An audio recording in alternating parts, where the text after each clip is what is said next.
인간이라고 하는 것은 기다리는 존재입니다. 기다리는 거. 내일을 기다리고 모레를 기다리고 장래를 기다리고, 기다림이 있다는 것은 소망이 있다는 거거든요. 특별히 믿음의 사람은 기다림에 익숙해야 됩니다. 그래야 복을 받습니다.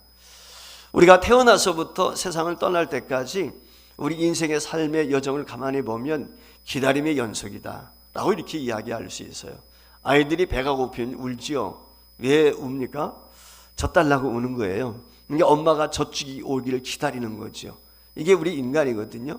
그러니까 매일매일 우리는 하루하루를 기다리는데, 사실 이번에 장례를 치르면서도 느끼는 것 가운데 하나가 뭐냐면 죽음 자체도 우리는 기다리고 있는 거예요. 여러분들이 지금 어디를 향해서 갑니까? 예, 죽음을 향해서 갑니다. 여러분들이 듣기 싫은 소리일지 모르지만 우리는 매일매일 죽음을 향해서 가고 있는 거예요. 하루를 살았다는 것은 그만큼 우리 생애가 죽음에 가까웠다, 그렇게 이야기할 수가 있죠. 그래서 나이가 젊던 많던 우리는 태어나면서부터 죽음을 향해서 걷는, 어떻게 보면 그와 같이 기다리며 또 기다림에 익숙해져가는, 그게 인생이 아닐까, 이런 생각을 가져요. 하나님도 물론 기다리시는 분으로 성경에 보면 우리에게 말씀을 하고 있죠. 찾아오시는 분으로. 특별히 우리가 복음서에 보면 주님께서 비유 가운데 하신 말씀에 탕자의 비유가 있죠. 이 탕자가 집을 나갔을 때 기다리는 하나님으로 그와 같이 아버지를 묘사하고 있는 걸 볼 수가 있어요. 그 아버지는 바로 우리 기다리신 하나님을 예표적으로 보여주는 것이거든요. 근데 성경은 실제 이 기다리는 하나님이라기보다는 제가 늘 종종 사용하는 말이 행동하시는 하나님. 이 말의 의미는 뭐냐면 죽은 신이 아니라 그 말이에요. 살아계신 분이라 그 말이에요. 여러분 부처가 움직이는 거 보셨어요? 없죠. 예. 모든 신은 죽은 신이에요. 가짜 신이기 때문에. 예. 사람들이 만든 돌로 새기고 나무로 깎아 세우고 뭐 이게 형상을 만들었다는 건 뭐냐면은 죽은 신이죠. 우리 하나님은 볼 수도, 우리 눈으로 확인할 수도 없는 거예요. 살아있는 하나님은 그렇지 않습니다. 근데 이 살아계신 하나님은 기다리는 하나님이 아니라 찾아오시는 분이세요. 이게 성경이 우리에게 말씀을 하시는 거예요. 그러니까 하나님은 적극적으로 행하시는 분이시죠. 가만히 앉아서 찾아와라, 그런 게 아니에요. 적극적으로 주님 편에서 찾아오시는 분이세요. 자, 그러면은 왜 하나님이 우리에게 찾아오실까요? 그 이유가 무엇일까? 오늘 여기 창세기 17장에 아브라함을 찾아오셔서 만나신 그 하나님을 통해서 하나님이 왜 우리에게 찾아오시는지, 왜 주님이 이 땅에 다시 오셔야 되는지 라고 하는 것을 저와 여러분이 다시 한번 되새기는 귀한 시간이 되었으면 좋겠어요. 첫 번째는 뭐냐면 하나님이 자기 자신을 드러내기 위해서는 거죠. 일명 이것을 하나님의 자기 계시다, 그렇게 이야기를 하거든요. 하나님 스스로가 하나님됨을 드러내 보이는 것입니다. 자, 오늘 여기 1절 말씀 한번 같이 읽겠습니다. 같이 읽습니다. 시작. 아브라함이 99세 때에 여호와께서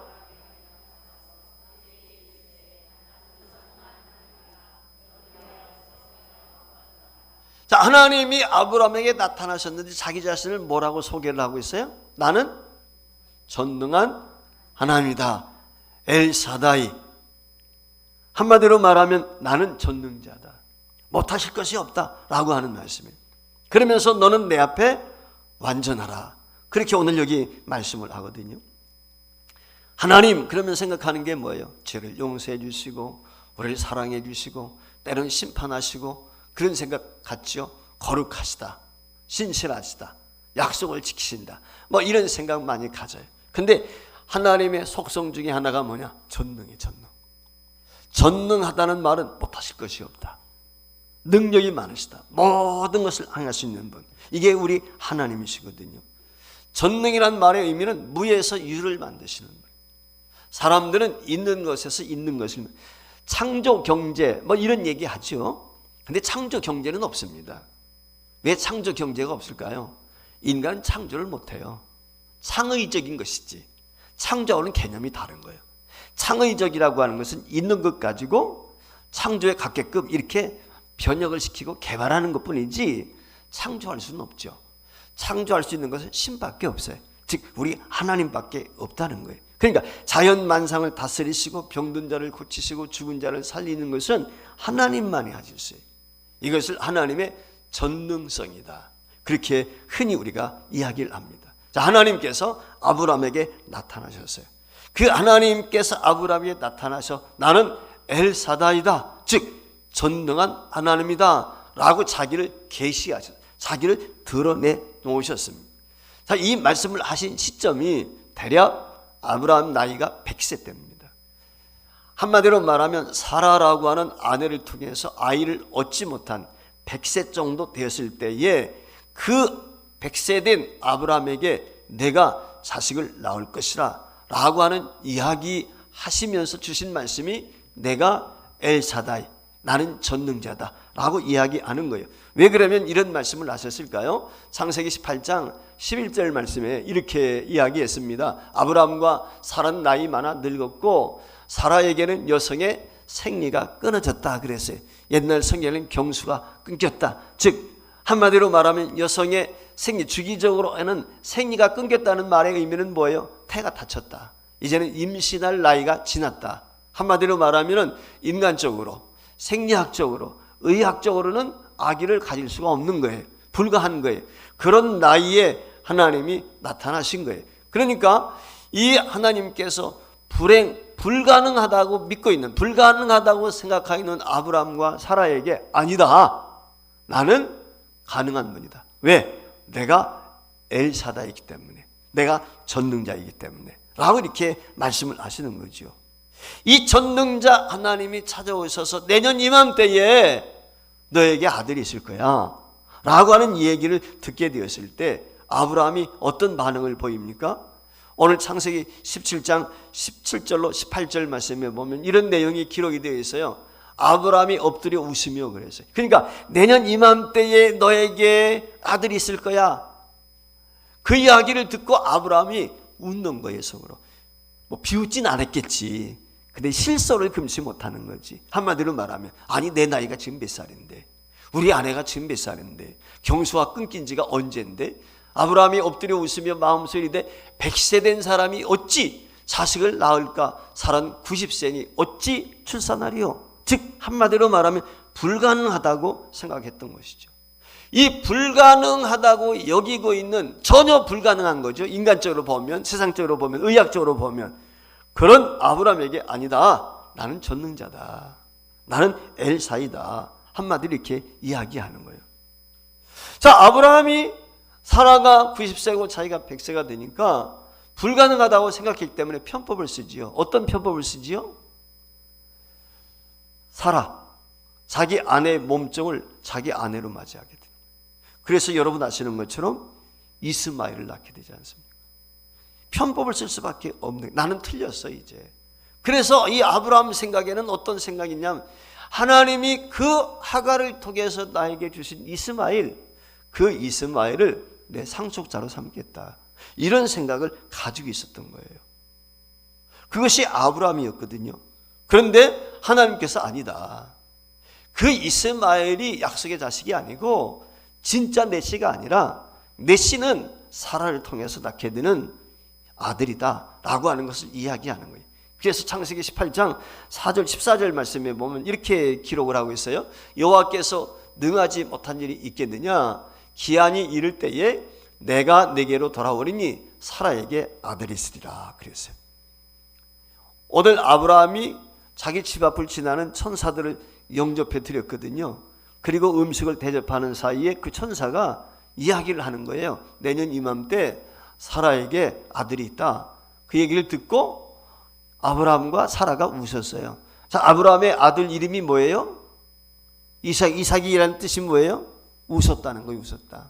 실소를 금할 수 없는. 왜? 지금 출산할 수 있는 나이가 아닌데 어떻게 아기를 가져? 불가항력적인 건데. 그런데 아기를 갖는다니까 한마디로 실소를 금치 못한 거죠. 오늘 여기 말씀이 뭐예요? 하나님께는 능치 못함이 없다는 거예요. 자, 우리 한번 생각해 보세요. 아브라함이 70세나 아니면은 이스마엘을 낳았을 때 그때 한 86세 정도 됐다고 생각이 드는데요. 그때 아기를 낳았다면 어떨까요? 아마 그런 생각 아브라함이 가졌을 수도 있을 거예요. 야, 내가 노력해서 된 거야. 내가 애써서 된 거야. 은혜 가운데 우연히 된 거야. 뭐 이런 생각을 가질 수가 있잖아요. 근데 아브라함이 100세고 사라가 90세인데 경수가 끊겼어요. 즉 생지가 없어요. 이제는 불가능한 거예요. 인간적인 방법은, 의학적으로는, 생리학적으로는 불가능한 거예요. 그런데 하나님이 그에게 아들을 주셨다는 거예요. 이 말의 의미는 뭐냐면 하나님께서 전능자라고 하는 것을 보여주신 거예요. 이 100세에 아브라함이 아들을 낳게 되었을 때 확고한 믿음이 생겨요. 흔들리지 않는 믿음이 생겨요. 어떤 믿음이 생깁니까? 히브리서 11장 17절 이하에 보면 이렇게 이야기를 했어요. 같이 읽어봐요. 시작. 아브라함은 시험을 받을 때에 믿음으로 이삭을 드렸으니 그런 약속들을 받은 자로 돼 그 외아들을 드렸느니라. 그에게 이미 말씀하시기를 내 자손이라 칭할 자는 이삭으로 말미암으리라 하셨으니 그가 하나님이 능히 이삭을 죽은 자 가운데서 다시 살리실 줄로 생각한지라.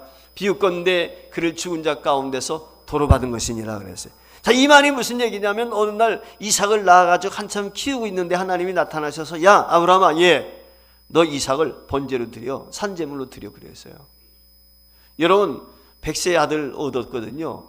근데 하나님이 주실 때는 언제고 또 바치래요. 여러분 어떨 것 같아요? 근데 아브라함은 의심하지 않아요. 그 하나님의 명령에 따라서 3일길을 가가지고 모리아산에서 이삭을 잡아서 번제로 드리려고 했을 때 하나님이 여호와 이레 가운데 준비해 주셔서 대신 산 제물을 드렸지만 그 아브라함이 이와 같이 100세에 얻은 아들을 기꺼이 하나님 앞에 번제로 드릴 수 있었던 믿음이 어디서 왔느냐? 바로 100세 때 내가 아들을 얻었거든. 사라 90세에 모든 경수가 끝났는데 인간적인 방법, 의학적으로 도저히 불가능한 일인데 가망이 없는데 잉태했단 말이에요. 출산했단 말이에요. 경수가 끊긴 건 뭐예요? 생리학적으로 보면 죽은 거예요.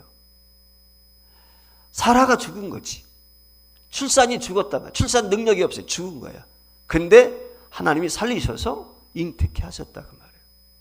그 경험을 한 이 아브라함이 이제 아들 이삭을 바치라고 하니까 아브라함이 어떤 생각을 가졌어요? 100세 때 내가 자식을 낳을 수 없는데 하나님이 우리 안에 태문을 열어주셔서 100세 잉태해서 출산해서, 그렇다면 이삭을 하나님 앞에 잡아서 번제로 드린다 할지라도 하나님께서는 어떻게 하신다? 다시 살리실 것을 믿었다는 거예요. 히브리서 기자가 바로 이 아브라함의 믿음에 대해서 이와 같이 주석을 하고 있는 것입니다. 즉 이 말의 의미는 아브라함의 믿음이 온전해졌다 그 말이에요. 즉 하나님께 대한 의심이 전혀 없는 것입니다. 왜? 경험했으니까. 100세의 아들을 하나님이 주셨단 말이에요. 불가능한데 그러니까 그 어떤 것도 다 믿을 수가 있죠. 이게 차이점이 있는 것이죠. 만약 70세나 85세 때 조금 전에 말씀을 드린 것처럼 아기를 낳았다면 그때는 경수가 끊기지 않은 거니까 무슨 얘기인지 아시겠죠? 살아있는 상태나 마찬가지야. 근데 경수가 끊겼다는 것은 죽었다는 말이에요. 죽음의 자리에서 씨앗이 살아나게 하고 이삭을 주셨는데 그 하나님이 이삭을 다시 살릴 것이다. 확고한 믿음이 있었다라고 하는 거예요. 이처럼 하나님이 어떤 분이냐, 이것을 우리에게 계시해 주시기 위해서 우리에게 찾아오시는 거예요. 우리가 이웃과 더불어서 살아갑니다. 많은 사람들과 교제하고 지냈지만은 도시사회라고 하는 것이 시골하고 달라서 아래 위층에 살면서도 남남이에요. 제대로 인사하는 경우도 많지 않아요.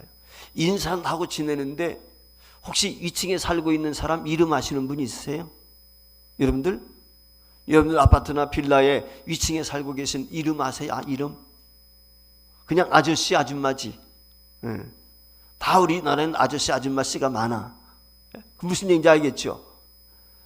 안면 트고 살아요. 근데 몰라요. 왜? 경험하지를 못했으니까. 교제가 없으니까. 관계를 안 맺었으니까. 그냥 이웃일 뿐이지 그들에 대해서 아는 게 없단 말이에요. 우리 인간이라고 하는 것은 이처럼 서로가 어때요? 서로가 교제하고 찾아가고 이렇게 해야 되는데 그래야 잘 사귈 수가 있어요. 서로 찾아가고 찾아오고 해야 교제가 이루어지고 잘 아는 사이가 되는 건데 우리 인간은 그렇지 못하거든요. 근데 하나님께서 오늘 우리에게 찾아오셨어요. 저와 여러분을 관계를 맺기 위해서. 그리고 그 하나님이 내가 전능자다 라고 이렇게 말씀하시는 거예요. 우리 하나님은 못하실 것이 없습니다. 못 고칠 질병이 없습니다. 못하시는 것이 없어요. 무엇이든지 가능하십니다. 누구에게? 믿는 자에게. 주님이 그러셨어요. 믿는 자에게 능치 못함이 있느냐? 없다. 왜? 그분은 전능자이기 때문에. 중요한 것은 저와 여러분의 믿음인 줄 믿습니다. 믿음으로 구하면 어떤 문제든지 해결해 주시기 위해서 주님이 오시는 분, 그분은 전능자이십니다. 두 번째, 주님이 왜 오십니까? 저와 여러분을 위해서 사랑을 베풀기 위해서, 주기 위해서 오시는 거예요. 뺏기 위해서 오시는 분이 아니야. 달라고 오시는 분이 아니야. 우리 주님은 주시기 위해서 오시는 거예요. 사랑을 베풀기 위해서. 그게 우리 주님이세요. 하나님의 속성 가운데 가장 고사한 것이 있다면 그것은 사랑 아니겠습니까? 하나님이 저와 여러분에게 사랑을 베푸시기 위해서 직접 찾아오는 것입니다. 여러분 한번 생각해 보세요. 아이들이 집 나가서 따로 살아요. 연락도 잘 안 해요. 근데 어떤 데 전화가 왔어. 대개 보면 연락 올 때는 언제야? 에? 언제 그래요? 힘들 때. 지가 필요할 때. 지 잘 나갈 때는요, 엄마 아빠한테 전화 안 해요. 그렇죠? 대개 보면 어려움 만났을 때 무슨 문제가 있으면 그때 엄마 하고 전화하는 거예요. 부모들이 알지. 이건 무슨 문제가 생겼구나.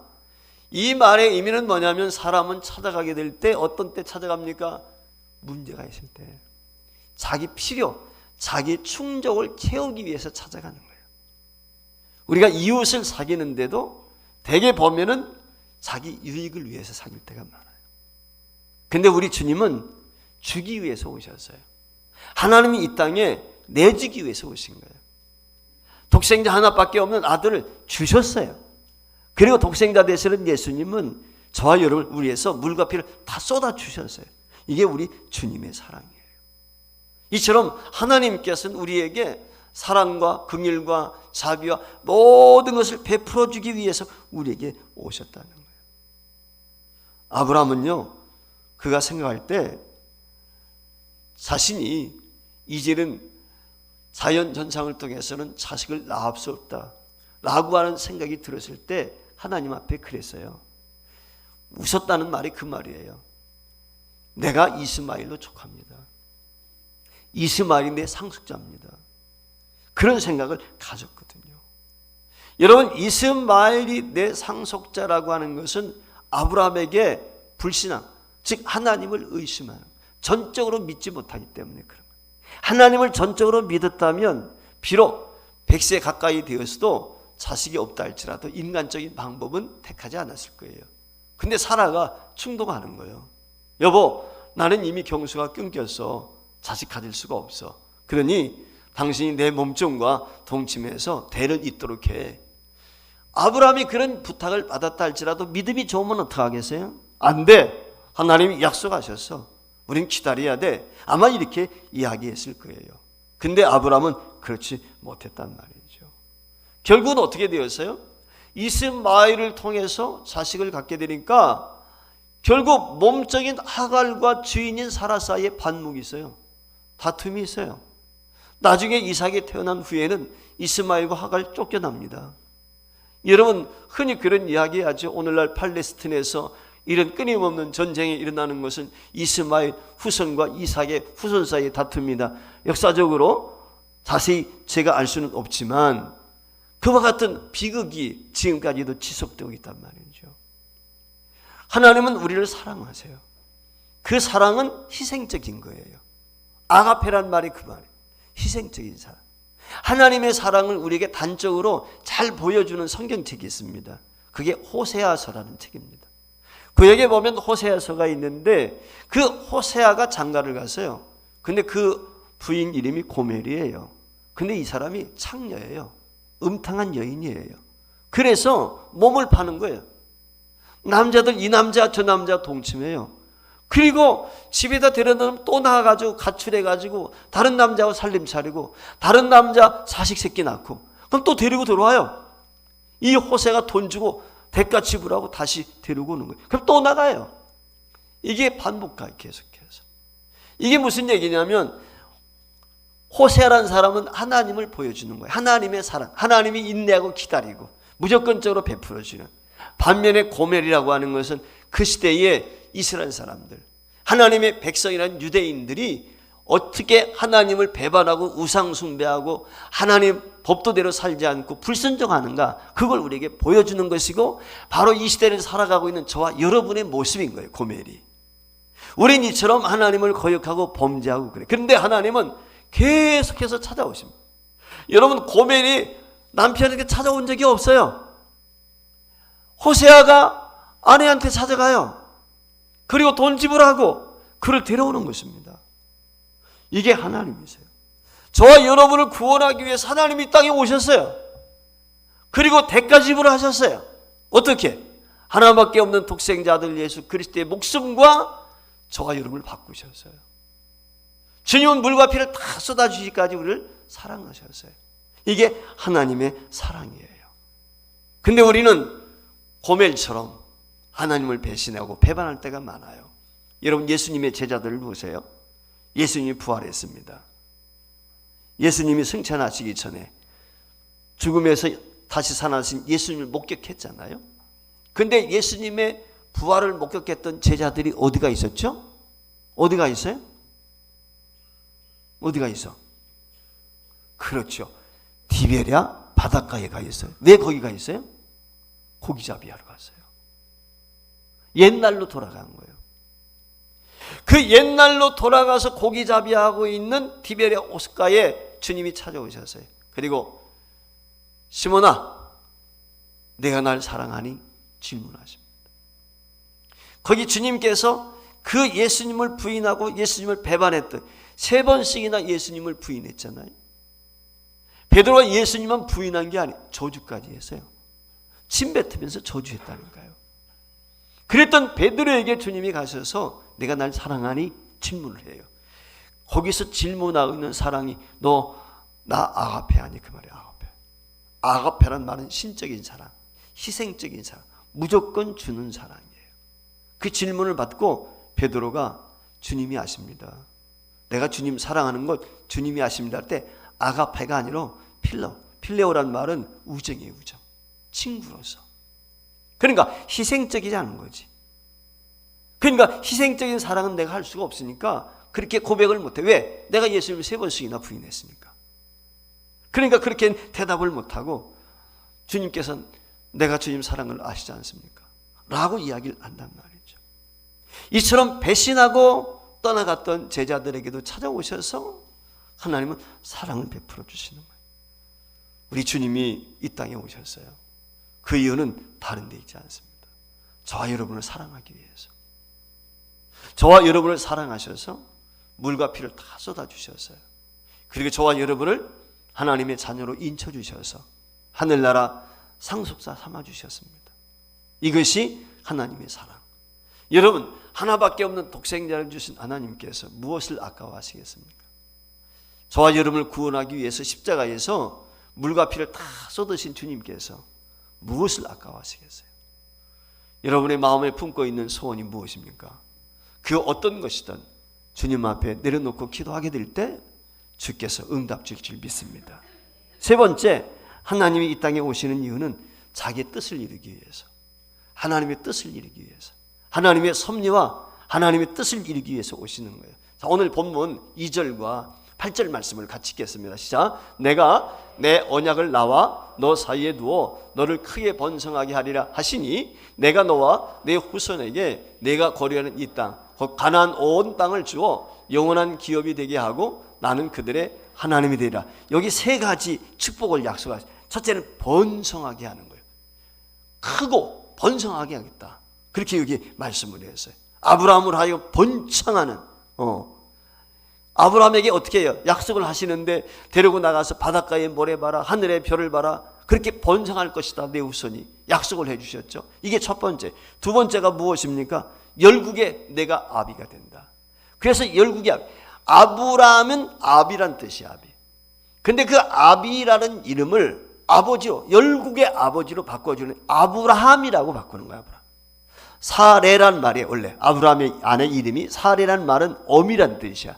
근데 그 이름을 사라로 바꿔주셔서 그 이름은 뭐야? 열국의 어머니, 즉 뭇백성들의 아버지가 되고 어머니, 즉 한마디로 말하면 믿음의 조상이 된다 라고 하는 것을 약속을 하셨어요. 그 믿음의 조상이 된다는 것은 아브라함을 구원하신 것처럼 너의 모든 후손을 내가 구원할 것이다. 구원자 하나님으로서 우리에게 약속을 주신 거예요.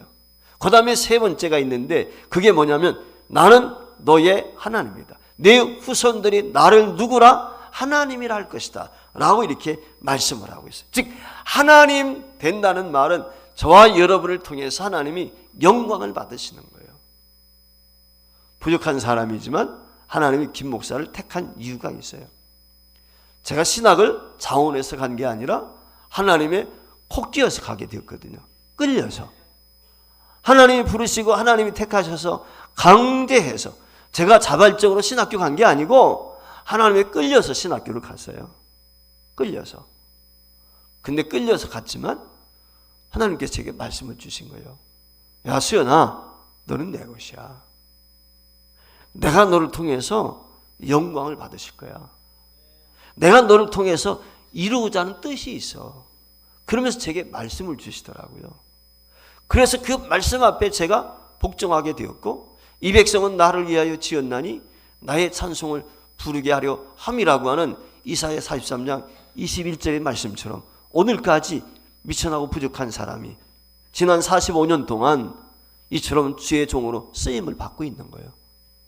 이유가 무엇입니까? 하나님이 우리에게 뜻을 정하셨어요. 그리고 그 뜻을 이루시길 원하세요. 그런데 여기에 중요한 게 있어요.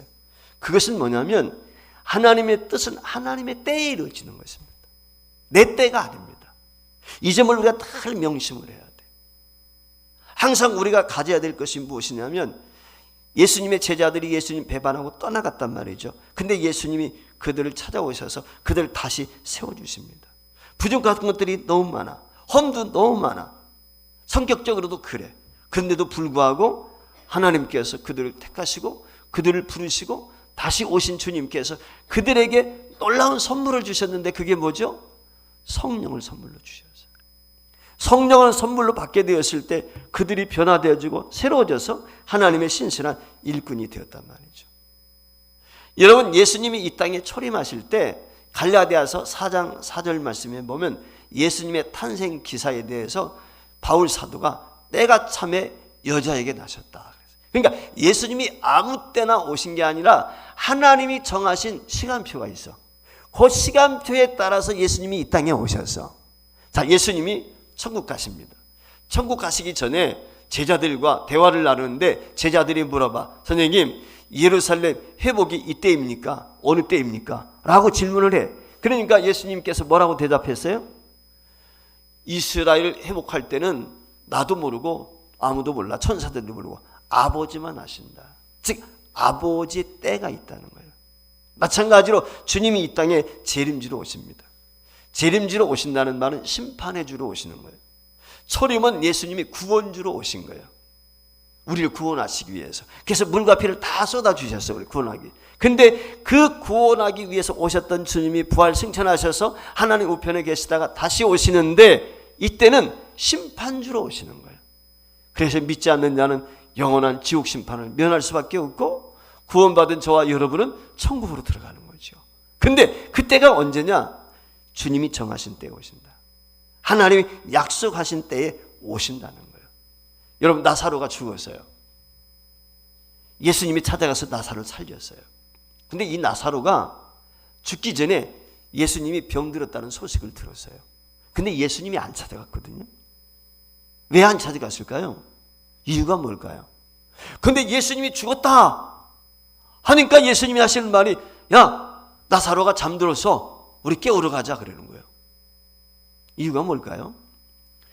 여러분 나사로가 아직 죽지 않고 병중에 있을 때 예수님이 가서 치료할 수 있죠. 조금 전에 말씀을 드린 것처럼 아브라함이 85세 때 아들 낳게 할 수도 있어요.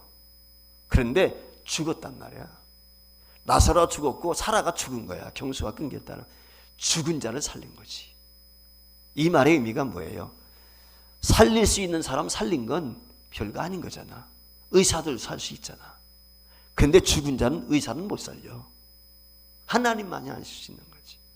바로 예수님께서 내가 하나님이라는 걸 보여주는 거예요. 그 사건을 통해서. 하나님의 하나님됨을 계시하기 위해서, 보여주기 위해서 나사로가 죽은 다음에 가신 거예요. 그리고 썩어 냄새나는 나사로의 무덤 앞에 가서 나사로에 나오느라 하니까 그가 수건에 동인 채로 걷어 나왔다는 것입니다. 즉 이 말의 의미는 뭐냐면 예수님께서 나사로가 죽을 때까지 기다리신 거예요. 그리고 다시 살리신 거예요. 즉 하나님이 정하신 때가 있다는 것입니다. 혹시 여러분 가운데 고난이 있습니까? 시련 가운데 있습니까? 어려움 중에 있습니까?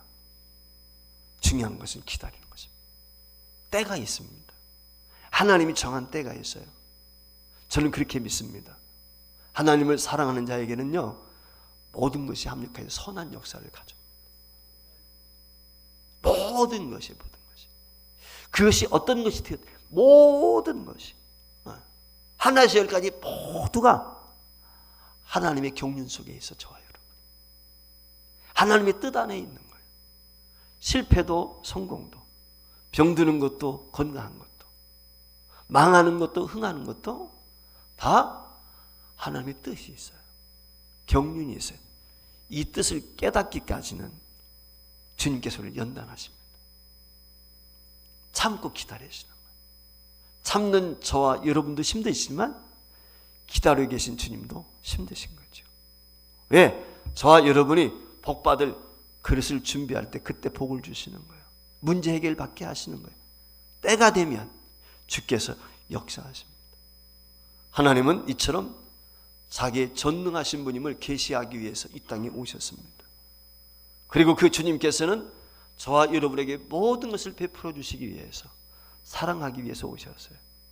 그리고 저와 여러분을 향한 하나님의 뜻과 섭리가 있는데 그 뜻을 이루기 위해서 오늘도 주님은 이 자리에 찾아오십니다. 이 예수 그리스도를 여러분의 구주로 맞이하세요. 여러분 심령 속에 모시세요. 그리하게 될 때 여러분은 아브라함처럼 믿음의 장부가 될 것이고 하나님의 거룩한 역사에 동참하는 하나님의 거룩한 백성이 될 줄 믿습니다. 이 은혜와 복이 있기를 주의 이름으로 축원합니다.